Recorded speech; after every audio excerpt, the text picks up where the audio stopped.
Hello tout le monde, j'espère que vous allez tous très bien. Aujourd'hui on se retrouve pour une nouvelle vidéo qui va être un peu un nouveau format sur ma chaîne parce que j'ai déjà fait avec une catcheuse qui était Sasha Banks il y a quelques semaines.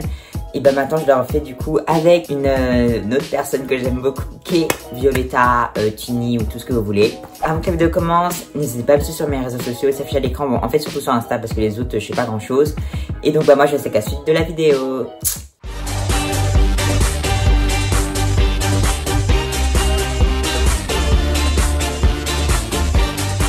Dans cette vidéo, on va parler de l'actrice principale dans Violetta, donc qui a plusieurs du coup surnoms, Violetta, également Tini, mais de son vrai nom Martina Stoessel. Alors je pense que je le dis vraiment mal, j'ai vraiment un problème avec tout ce qui est prénom et nom, j'ai dit super mal, mais Google Traduction a dit que ça se disait comme ça, du coup on va écouter Google Traduction. J'ai pas trop confiance en cette application. J'ai l'impression de parler comme les vieux, bref, on s'en fout. Je vais faire comme j'ai fait pour Sasha Banks, une biographie, après je vais parler de ce qu'elle a fait et conclusion. Tout d'abord, Tini, elle est chanteuse, danseuse, elle fait du mannequinat et bien sûr, elle était actrice une grande partie de sa carrière.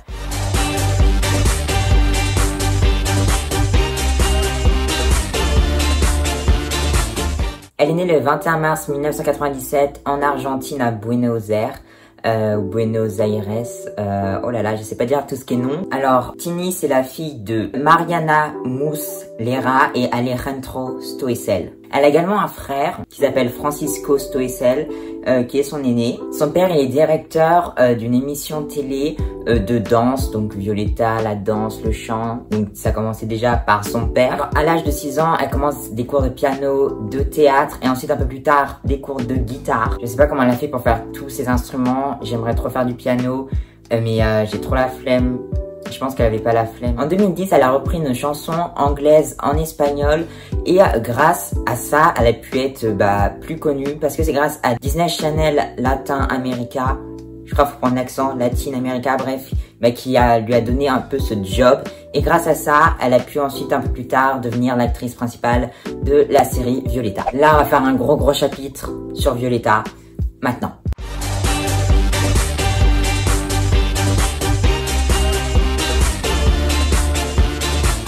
Sachez que Violetta, j'ai recommencé cette série un peu avant les grandes vacances, mais c'est trop bien. C'est un peu gamin, c'est un peu irréaliste. On voit que c'est fait pour les enfants, mais bon, c'est pas grave, moi j'aime bien personnellement. Avant de faire Violetta, elle a fait des rôles dans des petites séries argentines jusqu'à qu'elle puisse passer un peu l'audition pour faire Violetta et du coup elle est devenue l'actrice principale. Là on va vraiment commencer dans le sujet, pourquoi elle est surtout connue. Pour ceux qui connaissent pas ce que c'est la série Violetta, ce qui m'étonnerait énormément. Alors Violetta, c'est une série de chant et de danse, chorégraphie, ça va être la danse, oui. Donc en fait Violetta, elle est fille de son père, bon c'est logique, et son père, il a dû déménager. Si je dis des bêtises dans mon explication parce que je la fais de tête, n'hésitez pas à me corriger en commentaire. Et du coup, sa mère est morte comme 90% des séries. Et elle déménage en Argentine et après il y a plein d'histoires qui tournent autour de ça. Sachez que vraiment la chanson elle commence assez tard parce que même là je suis bien avancée dans la série, je suis presque à la moitié de la saison 1. Elle est dans le studio mais il n'y a pas encore les grandes chorégraphies et tout comme on peut voir dans la saison 2 et la saison 3. Mais vraiment la saison 1 c'est vraiment la saison d'installation et ça c'est vraiment bien. Ils ont pris leur temps mais je pense pas que ça devait avoir plein de saisons comme il y a eu parce que les audiences étaient vraiment bonnes sur Disney Channel. Disney Channel qui est devenu super pourri maintenant. La série elle a commencé en 2012 et elle s'est terminée en 2015. Ça commence à se faire vieux mais bon c'est pas trop vieux, c'est vraiment regardable comme toute série vieille en fait, tout est regardable. Grâce à cette série elle a pu gagner de nombreux, comment on appelle ça, de nombreux prix. Mon langage n'est pas vraiment très varié hein. Même là, c'est pas français ce que je viens de dire, mais bon, j'utilise souvent les mêmes mots. En 2012, elle a gagné le prix de révélation d'actrice. Et en 2013, révélation féminine dans des concours argentins. Genre, c'est comme les Energy où donne les awards, là. Sa première tournée a débuté en juillet 2013 et s'est terminée en mars 2014. Et elle s'appelait Violetta and Vivo. J'ai une question, est-ce qu'il y a des gens dans toutes les tournées qu'elle a faites qui sont déjà allés à ses concerts? Si oui, dites-moi en commentaire parce que moi je suis jamais allée. Mais bon,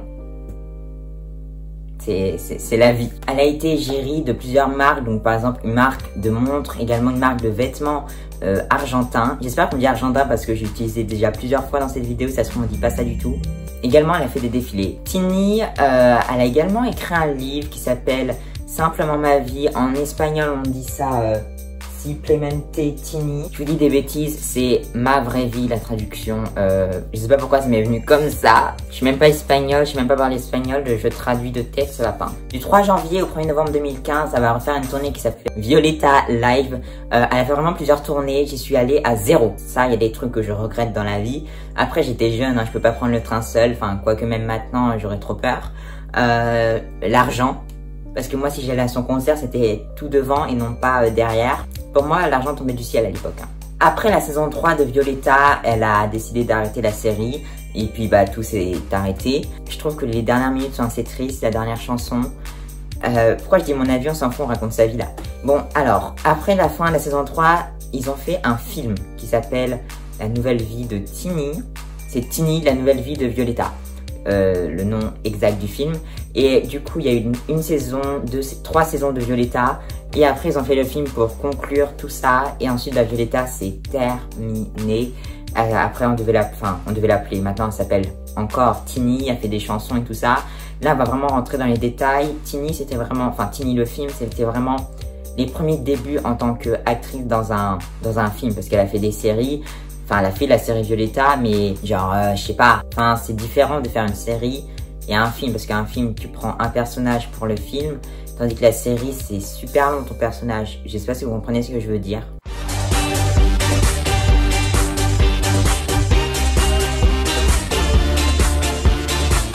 Le 25 mars 2016 a fait son premier single en solo qui s'appelle Siempre... Oh là là, j'ai pas le nom en tête. Siempre Brillaras. J'ai pas les accents. Et vraiment, c'était vraiment, je trouve, le début d'une nouvelle ère. Dès qu'elle a sorti ce son, je me suis dit, c'est trop bizarre. C'est trop, genre, chanteuse. Je sais pas si vous comprenez ce que je veux dire. Violeta, c'était très comédie musicale et tout. Là, c'était vraiment chanteuse. Du coup, tant que jeune à l'époque, même maintenant, ça m'avait, genre, surpris. Mais maintenant, je suis content. Également, le 25 avril 2016, elle a invité dans Touche pas mon poste avec tout le monde de Violeta. Je vous conseille, je crois que c'est sur YouTube, vous pouvez aller voir. En vrai, c'est plutôt sympa. Personnellement, j'en garde un peu un mauvais souvenir parce que quand je l'ai regardé, j'étais malade. Genre, j'étais enrhumée. Je vous dis, hein, j'ai des images dans ma tête. Des fois, je me demande d'où ça sort. En juillet 2016, elle a fait son premier titre en tant qu'artiste soliste, donc Great Escape. Également, elle a fait une version espagnole de Yome Escapare.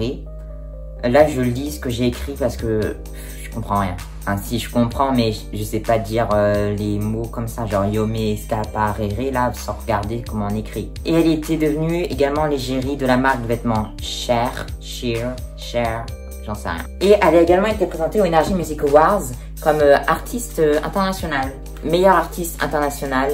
En 2016 également. Le 18 mars 2017, elle a fait sa première tournée en solo qui s'appelait Get Me Started.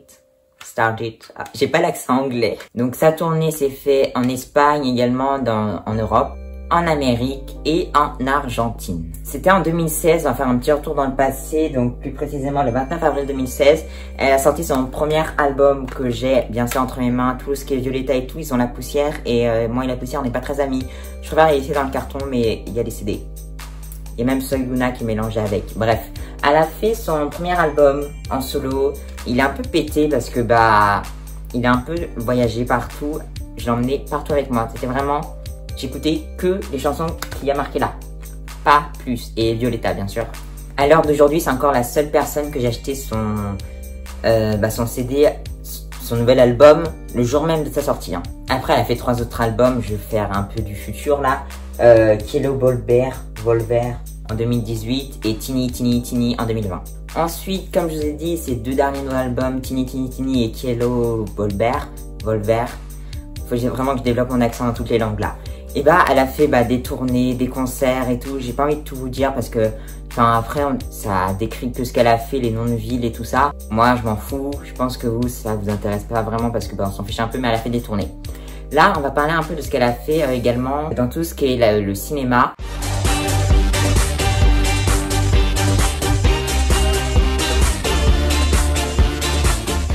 a beaucoup doublé de voix de films, donc comme exemple Monstre Academy. Également, elle a fait la version espagnole de Libéré délivré. Elle a fait Danse avec les stars version italienne en tant qu'invitée en 2014. En 2018, elle a également fait le The Voice version argentin. Elle a fait d'autres jurys dans d'autres émissions, mais les émissions, elle ne les connaît pas, donc comme par exemple Téléfait. Personnellement, je ne connais pas, c'était en juillet 2019. On va parler un peu de sa vie privée, ses relations amoureuses, ce qui est un truc plutôt intéressant, je trouve, parce que c'est la dernière partie. Cette vidéo, je l'ai divisée différemment de ce que j'ai fait avec Sasha Banks. Avec Sasha Banks, j'avais grave fait un truc bien. Là, j'ai fait un truc du genre, mais beaucoup plus simple. Je verrai lequel résultat rend le mieux pour les prochaines vidéos de ce genre.